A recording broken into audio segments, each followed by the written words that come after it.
I think we're missing a few cylinders, boys. It's a good view from here, though. Hey.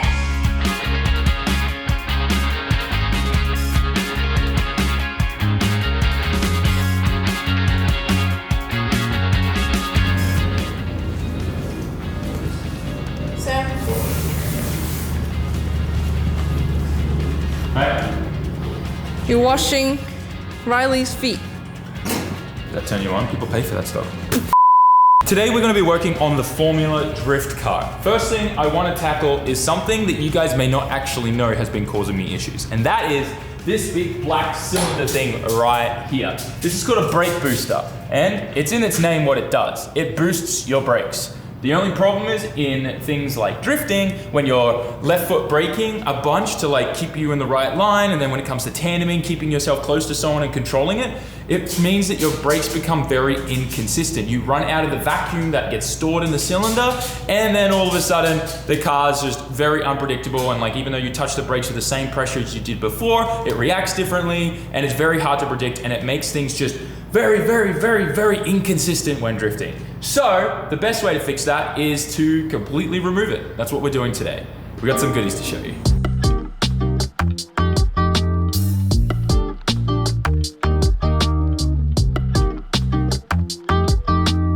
My Nismo shifter just arrived for the OG S15, and this is something that I've been waiting on forever, and it is one of the final parts that we need. We still need a couple more before we'll be able to get this car up and running again. But on that same topic, you guys, I know, want to get parts just like this, cheap and out of Japan. And that can be a little difficult. You can't use Yahoo auctions or all the other stuff that I use to get this stuff. But what you can use is a website called BuyE. We've worked with BuyE before, and I'm excited to tell you that we have a special deal and a link down in the description. If you want to get anything out of Japan, whether it's car parts or even like anime figurines or any of that other type of stuff, you can use BuyE to give you access to all of the local kind of shops like Yahoo auctions and Merikari here in Japan. It's a great way. They take everything for you. You do all the bidding and all that type of stuff through them. They grab it and then they relay it and ship it to you wherever you live all around the world. If you use the link down in the description and create an account, you'll be able to get 10% off on your next purchase. If you were to buy a nice set of wheels that's like 4K, that's gonna save you $400, and that is money that you can put towards gas or tires or anything else. So start saving now, use the link down in the description, sign up for BuyE, and get yourself some sick Nismo parts from Japan. Overnight parts from Japan, everybody loves that. The guys over at ChaseBase sent me their brand new dual piston brake master and booster delete kit. It also comes with a bias valve so I can control how much goes to the rear. And I'm super excited to run this because I actually run their single piston brake master and booster delete kit in my Street SR powered car. And that feels really, really good. Just make sure, my best advice with these, if you want the best feedback out of them, is make sure you match your pads up well. I think that these feel best with a super cold pad so that they have that initial bite always.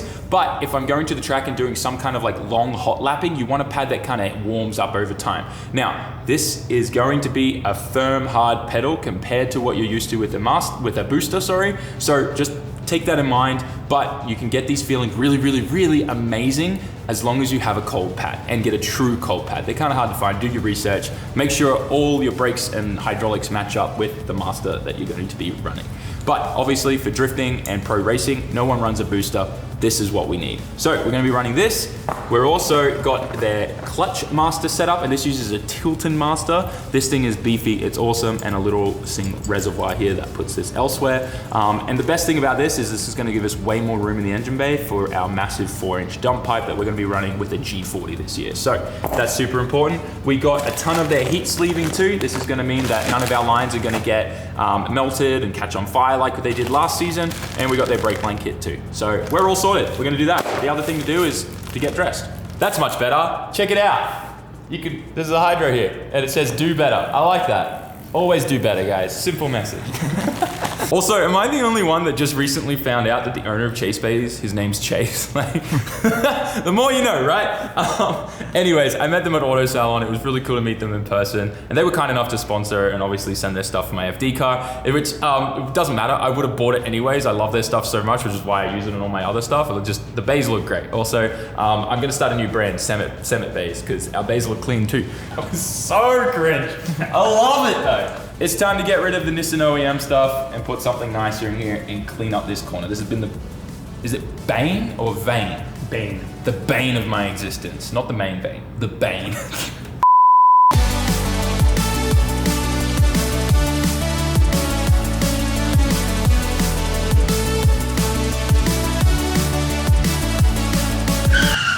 Well, I now know why my clutch pedal always flexed and felt kind of weird.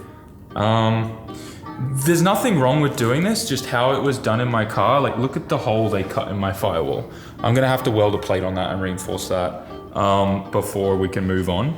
But they adapted the Willwood master here, and you can see like they just chopped and cut up everything to make it work. So it was only sitting on this, and the whole firewall was just flexing like crazy just to be able to hold this all together. So that kind of really sucks. It's not the end of the world. I'll be able to just buy another one of these pedals from Yahoo Auctions or something. Another good plug for Buy-E. So I'm gonna get that, but I'll be able to also make a new plate there to reinforce all that, because with the new downpipe I'm making and the new exhaust manifold we're making, we actually gain a ton more real estate in this area for the downpipe. So we'll be actually really, really good, and we'll be able to have a little bit more this way. I'd say they did this to sink it in and space this so far back, just purely because they didn't want this sticking out too far to hit the downpipe. So, yep, that solves that one. Also, my brake booster was only held in with 2 bolts. 2 nuts. 2 nuts were holding it in. I don't know what happened to the other 2, but it's free now. I gotta take the pin out because I forgot to. Hi.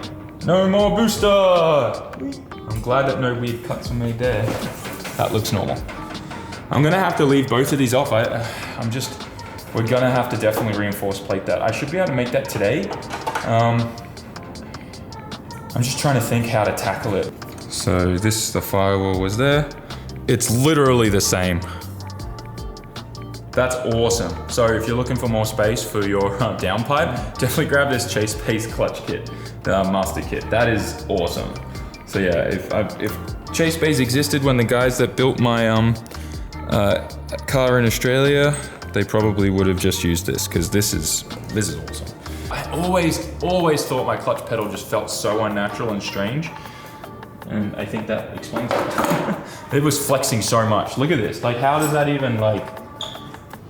My God, I'm gonna make an adapter plate right now for that. Get the starboard, let's start fabbing up. You know what wait, you know what that means? I get to weld.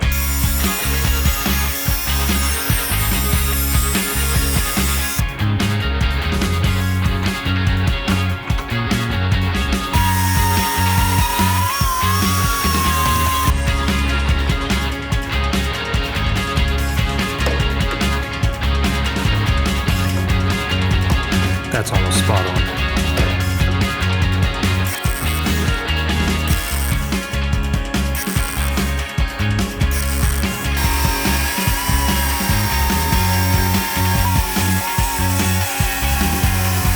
It's the next day now, and as you can see, my firewall is all sorted. I welded a secondary plate here and tied it all in everywhere and had plug welds in it and everything, and I love how it turned out. I put a new pedal in there, which actually came from the abandoned S15. I have another one on the way though from Yahoo, but the one that was in the abandoned S15 was a Nismo one. If we can get in there real quick. The Nismo pedal boxes are reinforced and welded around all the seams, and they don't crack or break like the stock ones do. It's a very common upgrade, and you can see that it was also done to the one that was initially in there with all the extra tacks around here, because these flex and break and snap off a lot. You can see also here reinforced. All of that has to be reinforced, and if you want to go extra mile, you can also plate it like this one was too. This one, we could have made it work and reused it, but I'd rather just go to a fresh one that I know is good, so that's what we did. Does that really bring more horsepower to this car? I don't think this will bring more horsepower to it, but it'll definitely look good and also stop a lot of radiating heat hitting my feet and burning me. So this stuff, the main reason why I'm putting this on the firewall is purely to just hide the black paint. This is going to be viewable, and I want it to look somewhat nice. I know this engine bay doesn't look good, and I would love to repaint the entire car inside and out. The orange cage kills me, but I haven't had time to do that. My goal, like I've said before, is eventually I'd like to retire this chassis for a little bit of a period of time for everything to get redone on the car. But for now, I'm gonna get this all on, and it'll look 1,000 times better with that under there, and yeah, it'll also stop all the heat radiating in. That's a win-win.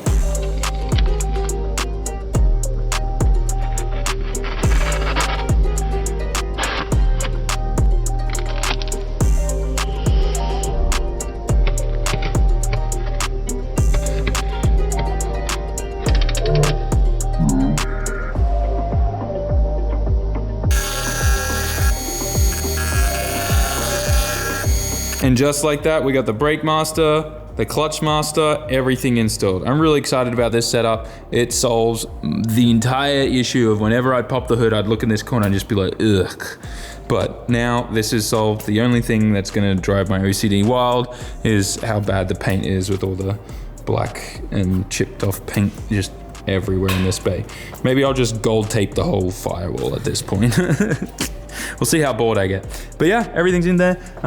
We were able to reuse the old heat shield we made too. I had to modify it for putting this groove in here so that the new clutch line goes here to the reservoir. Before, the reservoir was like looped around and all this weird stuff. I wish I had a before and after photo. Maybe I'll put that in there when I'm editing, but this looks incredible. I'm absolutely in love with this. Like I said, we're not gonna have any issues too with clearancing because this is actually smaller than the previous one, and I just reused the heat shield, so the fact that this even fits on here means we're good. Yeah, the only other thing is to hook everything up and fill it with fluid and whatnot, but we'll be doing that later on. This will be where the clutch line will come out just like the previous one. It'll be all got heat sleeving and stuff on it too, and we'll snake down behind the engine, down into there to the transmission. And it'll be good. I'm really excited. I'm so excited to have, one, a firewall that's not chopped to pieces and gonna flex like crazy, but also just this whole thing being actually having a proper solution here now. It's got me excited. Little bit of a HQ update. We just got ourselves a brand new vending machine, and it's bigger than the previous one. It's got my favorite drink in it, the peach nectar. If you come to Japan, try this. Also, this lemon drink is really good. Grape soda, all the usual stuff. We also have Pocari Sweat now. Hehe.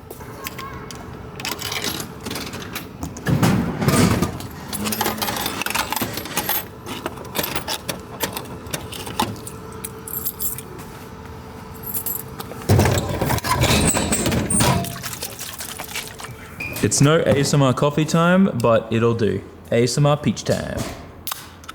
Hey, this stuff is gold.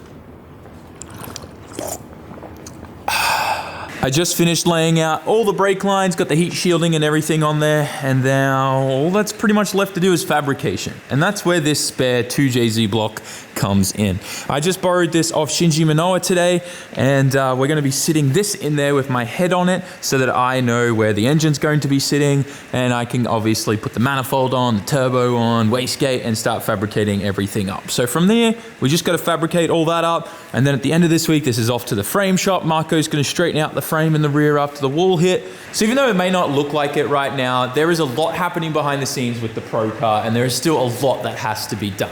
But one thing we can tick off the list is the brake system, because all of that is done. We also fixed the clutch at the same time, so that's a win in my books. So I hope you're excited to see some more car wrenching videos. There's definitely a lot coming, but if you want to see something more of that right now, why don't you check out this video, and I'll see you in the next one. Peace.